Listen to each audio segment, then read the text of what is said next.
Hi, and welcome to Matt Holman Talks Mental Health, the podcast where I have the opportunity to sit down and chat to amazing humans about their journeys and stories with mental health. For this episode, I'm so happy to introduce Mike Turlin to the conversation. Welcome, Mike. Hello, and thank you for having me. Oh, you're more than welcome. So, as always, just a very brief introduction from me, how we got to this. I'll let you do a proper introduction in a moment, Mike, let people know a little bit about who you are and what you do. But we got to this conversation, and actually, it's been one that's been brewing around for quite some time. We've actually found a moment where we can record. Been following the work that Mike does for a number of years now. I won't share too much about that, but we're going to talk about it because it's all relating primarily to mental health and a specific industry as well. So, give you some sneaky clues there. But it's great to have you, Mike. Really, really pleased to have you on board here, and I'm looking forward to listening to your story and your perspective. So welcome. Do you want to do a quick introduction to yourself, let people know a little bit about you? Yeah, I'm Mike Turlin, founder of Bentley Mental Health and Construction Buddies. Excellent. Nice and straightforward. So as always, the invitation is for you to tell us a story, the journey of your experience with mental health. So no doubt we're going to go into all those elements that you've just introduced us, all those two elements that you've introduced us to, the Bentley man and the Construction Buddies. But tell us a story, what's been going on in your world and your life. Well, in 2009, I was suffering with depression, which I didn't know about at the time. And my mum died, my best mate died, I lost my job, and I just broke up from a new marriage, which I thought at the time was quite good. But then also I was getting arrested probably 2 or 3 times a week. My ex-partner would say she wanted to get back together, and would I take her out? I'd take her out for a meal, and then she'd have me arrested afterwards. And then what finally topped that off then was getting arrested at my mum's funeral just after I put my mum in the grave. And that was my trigger point, I suppose, for trying to end my life. Twice that I tried it. Once was obviously quite like the normal thing that a lot of people do, but then one was a lot more serious, but I don't really want to go into that because it's quite graphic, so it's not the place to talk about that. And then after that, I had a choice really of going in the police cell or going in a mental home. So I asked them to put me in the mental home because I thought I'd get the help that I needed. But I went in the mental home, and all they'd done there was just kept forcing me to take medication. And it was forced medication. You had to stand there and prove you actually swallowed it every time. So I said to them, I kept asking for help, that I needed someone to talk to, and they kept saying, "Oh, we'll be with you, be with you." I took in hundreds of DVDs for them to watch, but the staff ended up taking them home. But it just wasn't interested in helping me. And I said to the psychiatrist, "I need to get out of here." And I had a meeting with him, and he said, "Well, you're normal." I said, "Well, how can I be normal, diagnosed with bipolar?" And he said, "Well, you're normal." And so he signed me out. The first thing then I done was stop taking my medication. I never recommend that for everyone because some people need it for the rest of their lives. But for me, I didn't. I felt I was walking around like a zombie all the time with the medication, and I didn't feel like it was actually helping me. It was just calming me down, but not solving the issue. So I got out of the mental home and I booked a flight to Cuba, left all my medication at home, and went and spent 2 weeks on the beach in Cuba, partying and enjoying life. And then when I came back from that, I thought, well, I wasn't meant to die for some reason. So what do I do now? So I thought, okay, I was going to, I got back into work, and one of the women I met who worked at the estate agent said, "Why don't I come jive dancing?" So I took up modern jive, and then I started doing that literally every night of the week and weekends. And I've done so much of it. I actually lost so much weight. I looked ill because I was doing so much of it, but I was loving it. And then I took up salsa, and it was just a hobby, something to get your mind focused on something positive. And that's what I say to people now. It's like having a hobby stops your mind overthinking. And I always say that at events now. But so I started doing that, and then I got tax rebate. And then I thought, what do I do with the money? I was already, because I was back into work. I was already going to Mauritius a couple of times a year, sometimes 3 times a year, and things like that. So life was actually quite good. I was remarried again then, and I've now been remarried again for 9 years. 9 wonderful years, so it's good. And so I started. I saw a Bentley on eBay, and I thought, why not? I'm going to buy a Bentley. I'm one of 11 kids, so didn't grow up very rich or anything like that. I wouldn't say we were poor, but we couldn't afford obviously loads of stuff because we just couldn't afford it with 11 kids.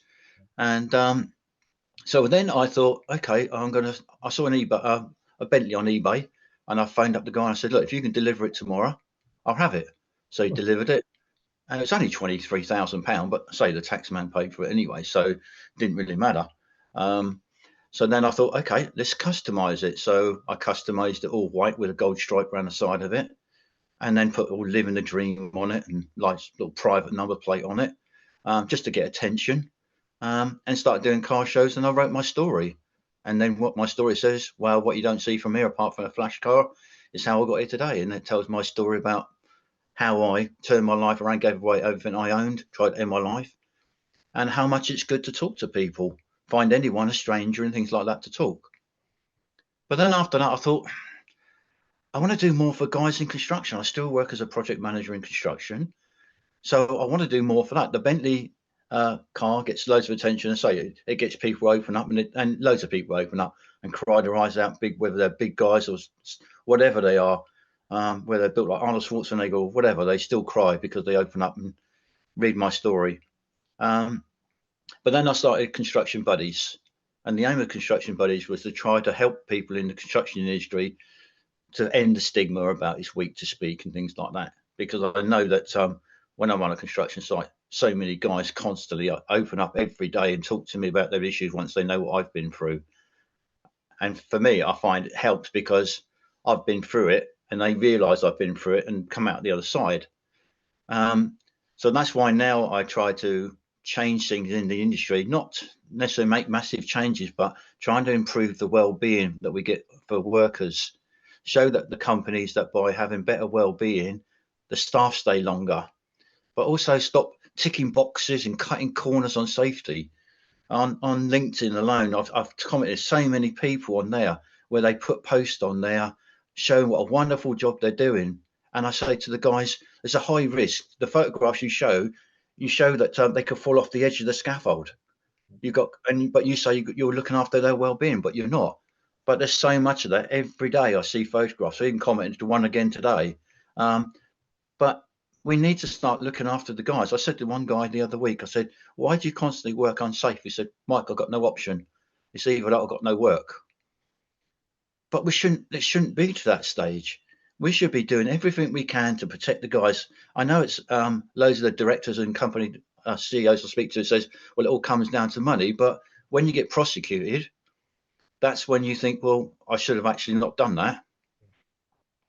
And I've already had one guy die on my site in Kemshot about a couple of years ago now, nearly 3 years ago, and it was all on TV and everything else. But that's because he didn't come and sign in. If he had signed in, then obviously we could have probably done a proper induction with him and tell him that the live cables he was touching was actually live, rather than his mate telling him they were dead cables. And I couldn't save the guy. But it's horrible when you think people out there in the industry are still taking risk on their own lives. But we need to do more. But I say we're not. But if I can sort of help change in the industry, even like the things I'm starting to want to do now is because I walked off a construction site recently because I wasn't happy with the safety that was done on that site. I'm now actually out of work. But I'm looking at starting my own stuff, doing site-specific inductions. By doing the site-specific inductions, it actually saves the managers loads of times a day doing inductions, and people can just come there and watch a video and actually save the company loads of time and money, and also makes the manager's life easier. But also, it's better well-being. That's what I want to try to get into the construction industry. One of my sites, I got a gold award for it. But it actually had monthly barbecues where my wife would do salads and stuff like that for the guys at work. I'd do the monthly barbecue, supply all the food, bicycles for them to local shops, basketball because a lot of them played for Reading basketball team. Relaxation room I had there was surround sound system. Everything was all supplied by me. I spent quite a few £1,000s of my own money there because the guys, it was all about well-being. But I found by looking after the guys' well-being, we end up months ahead of program. And so it proves by doing what I've done there, you can actually, and I didn't have to chase subcontractors who actually work on my site. They actually love working there. And I actually got the subcontractors phone me up and say, Mike, do you want any more guys? Because everyone loved working. I even had one wall tiler email me and say, Michael, I've just been told I'm coming back to your site. He said it's like fireworks going off. I'm so excited about coming back to your site. That's incredible. But that's what it's like. The industry is like that. If we look after the guys out on site and stop cutting corners and show they're actually looked after, but also mentoring. We need to sort of like, there's so many people with this CSCS stuff changing next year, that everyone has to have an NVQ now next year. Then we're going to lose a lot of workers, the older workers, because they're not academic enough or whatever to actually qualify to do the tests. But with deaths in construction going up by 55% this year, and 100 companies going bust every week in construction, we need to do more. Yeah. And I feel if we actually can all work together, which we're not at the moment, it's all sort of like one person like me and loads of other people like me out there doing our own little thing, but we're not actually achieving what we want to achieve in the industry. So I'd like to see more, more teaming up with people. Is it, from the way you've explained it and described it, of course, it's simplified a little bit because there's a lot of complex, it sounds like it's just, it's a no-brainer, isn't it? It's why would you not invest in this sort of approach to, sites and construction? And it's the big frustration, isn't it? I know you want to become the voice of construction, in this, especially in the topic of well-being and, mental health in particular. What I really found fascinating, Mike, and I hope you're okay to sort of just go back over a little bit, but it is the sort of the start of your journey back in 2009 and the sort of the catalyst of things that were going wrong around you. There was a lot of stuff going on, right? And thankfully you're still here today to tell this story and to help and support others in those challenging years for you. Who helped you through that? Who was the person, or was there anybody that really sort of you remember was the help that you needed? So obviously we're talking about construction buddies, just linking it. No, there was no one at all. The only thing that helped me was taking up a hobby. Yep. That's the only thing that got me through, because there was no one. I kept asking sort of to talk to people, but the only thing that got me through was talking to strangers at work. Yep. I talked to them about, because I got no shame in what I do, because I got bipolar. I'm sort of, I have my bad days and good days like a lot of people do, but I try to live with it as it is, and so I know the issues or know the symptoms or whatever that I've got. So, but yeah, there was no one to talk to. But what helps me now is talking to everyone at car events and things like that I go to, because even though they read my story and I say to them, obviously, like part of what I went through and everything else, then I listen to their issues, and that's what helps me every week get through what I do. And also now, every time I open my garage door, I see the Bentley. And that gives me a boost, thinking after I gave everything away, money, everything, furniture, everything I owned, literally, the sports cars, the flash watches, everything like that, I gave everything away because I wasn't planning on being alive. I didn't want to be alive, and I was disappointed when I survived, because at the time I didn't want to. Well, no, it's a fascinating insight and perspective, and the reason I asked that question was because obviously what you're trying to achieve now and what you're actually achieving, not even trying, you are achieving, is connecting people who aren't having the support around them or don't know who to talk to and where to turn to. And it's one of the reasons why I love this media is having conversations with normal everyday people about their experiences, so that we can feel more connected together. Yeah, I find that the biggest thing I'm getting at the moment from people I'm talking to at every event, literally every single event, they all come up with the same thing and says, we all talk about our issues to counsellors or whatever, to these special people, but after 5 sessions they get dumped. Yeah. And they say, but we've got no one after that. They said, apart from we have to pay loads of money to counsellors, but there's no one out there actually doing like I say, the main big companies that actually help you with the mental health, and they're the biggest ones in the UK. But I say they get dumped after 5 sessions, and you think, does it down to money? Is it sort of like, are they allocated a certain amount of money per person? Then after that runs out, they get dumped. I know in the mental home, I was speaking to one of the guys that worked there recently, and he told me they get allocated money. And then once that runs out, they've been told they've got to get people back out on the streets, which is all wrong, because a lot of times you're not cured after 5 sessions and things like that. Oh, it takes a lot longer, doesn't it? It takes a lot Yeah. longer. And it's the funding that, fundamentally the funding is a big challenge. But I also think the number of people that can actually administer the counselling, the therapists and the counsellors, is also limited, because there's, the demand for it's increased significantly, isn't it? Yeah, but yeah. It links back to something that I'm really passionate about, outside of this, and I know you're passionate, which is that thing about taking it to the basic level, the importance of us individually learning more about ourselves. You've been on a journey, I've been on a journey, and we've learned a lot about ourselves through that, good stuff, bad stuff, and everything in between. And now we're trying to use that to help and support other people, right? Yeah. Yeah, because I find it's all about listening to people's issues. And the amount of times over the weekend, like the 2 days, it's only the Sunday and the Monday, I was at this car event. I'm at another one in 2 weeks' time. If anyone out there obviously wants to come down to Eastleigh, I'm at the Concord Club down there, show my car off down there. But I say, it's all about listening to people's issues, and that's the biggest thing, is people's listening. And that's what obviously most people want out there, someone to listen to. And the release on their faces.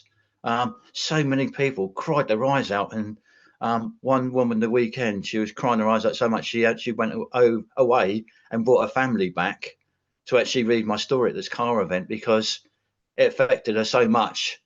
And she wanted a family and a husband and dad and the kids and all that sort of stuff to come back and read the story. And then they all started crying.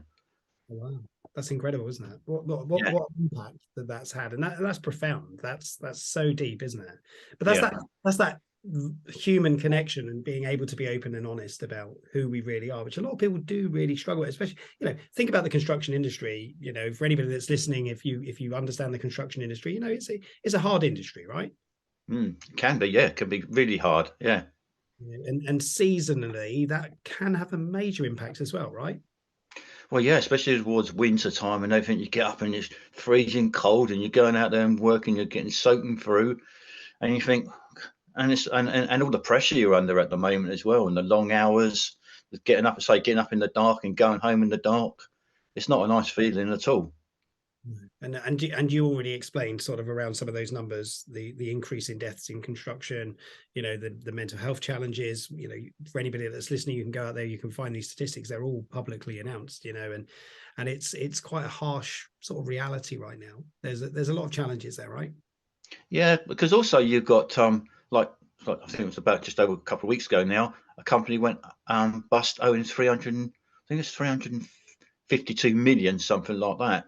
And obviously that's probably you'll find obviously the directors are okay, because a lot of times they know about they're going bust and everything. They've made sure they're okay. I'm not saying they are, but obviously that affects the suppliers. So a lot of suppliers will go bust now because of that.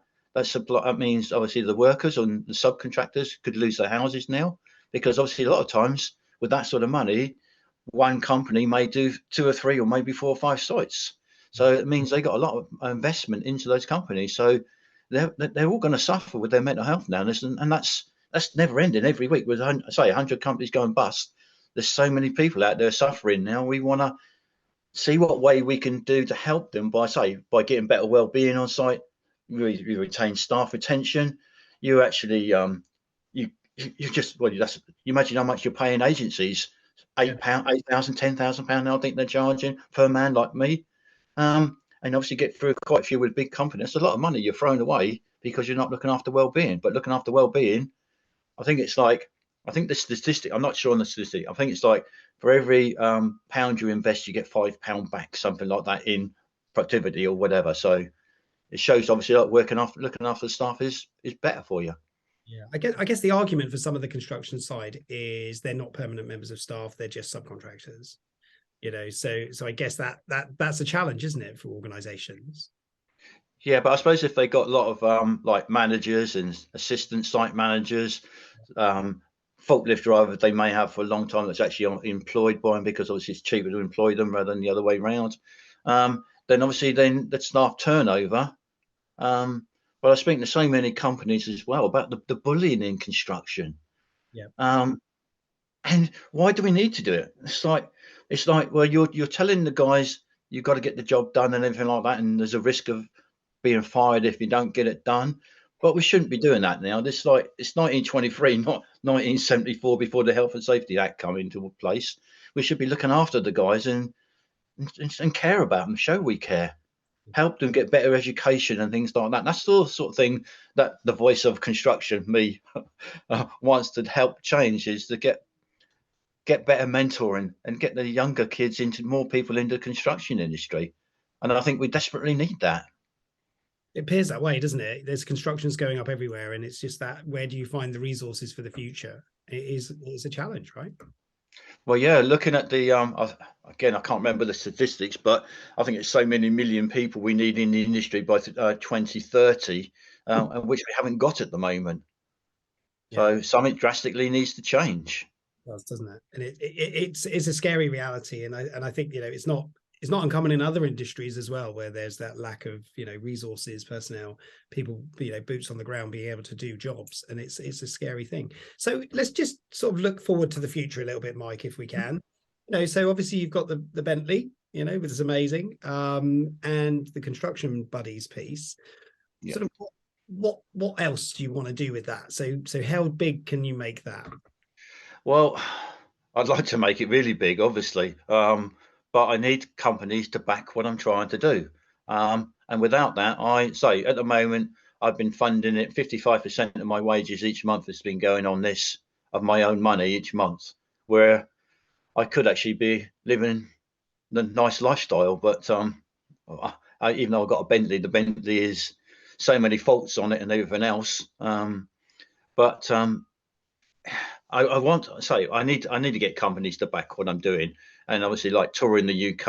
I've got loads of other events coming up, more TV stuff coming up, and things like that. But it's companies I need to link up with, so actually go in there and do talks, showing that obviously that by looking after their well-being and what we can gain, site-specific inductions to actually save their managers time, because you imagine like a £20 million job.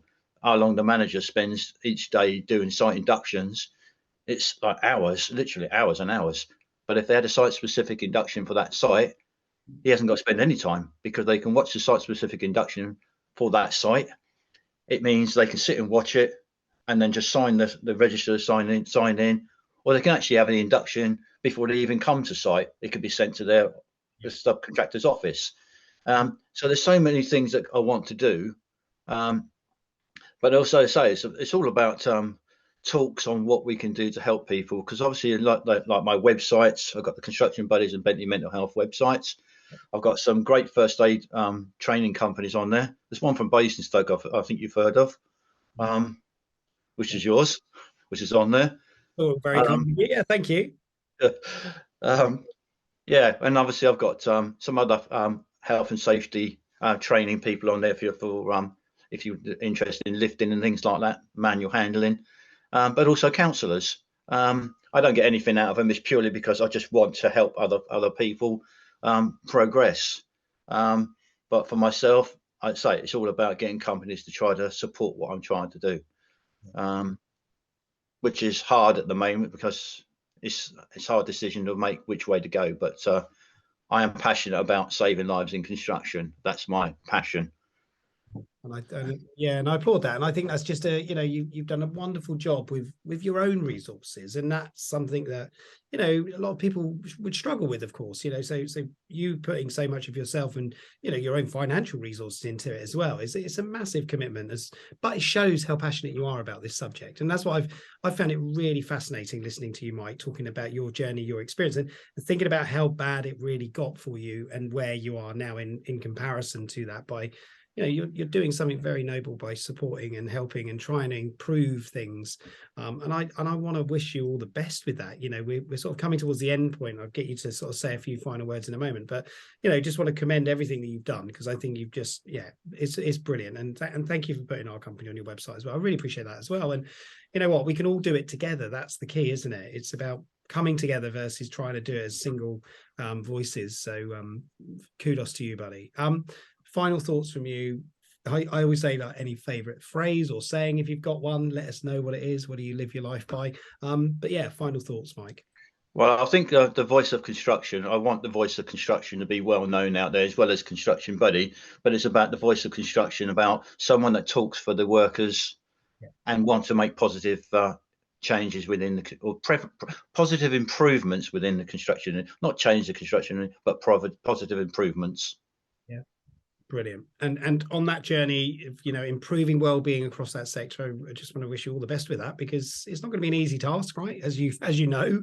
But even if it's just one site at a time, it's better than nothing, isn't it? So it's amazing. Brilliant stuff. For anybody that's listening, if you want to get in touch with Mike, or if you want to see more details about the work that he's doing with the Bentley or with Construction Buddies, I will drop the links to the websites into this post as well. So please feel free to go and check out Mike's work. Go and track him down at a car event at some point soon. You'll know he's there, because there's a white Bentley somewhere, so it will be standing out, no doubt, all shiny. But yeah, Mike, thank you so much for participating in this with me. Like I say, I was looking forward to this anyway, but it's been fantastic. So thank you, and I want to wish you all the best for the future. Look after yourself. Stay well.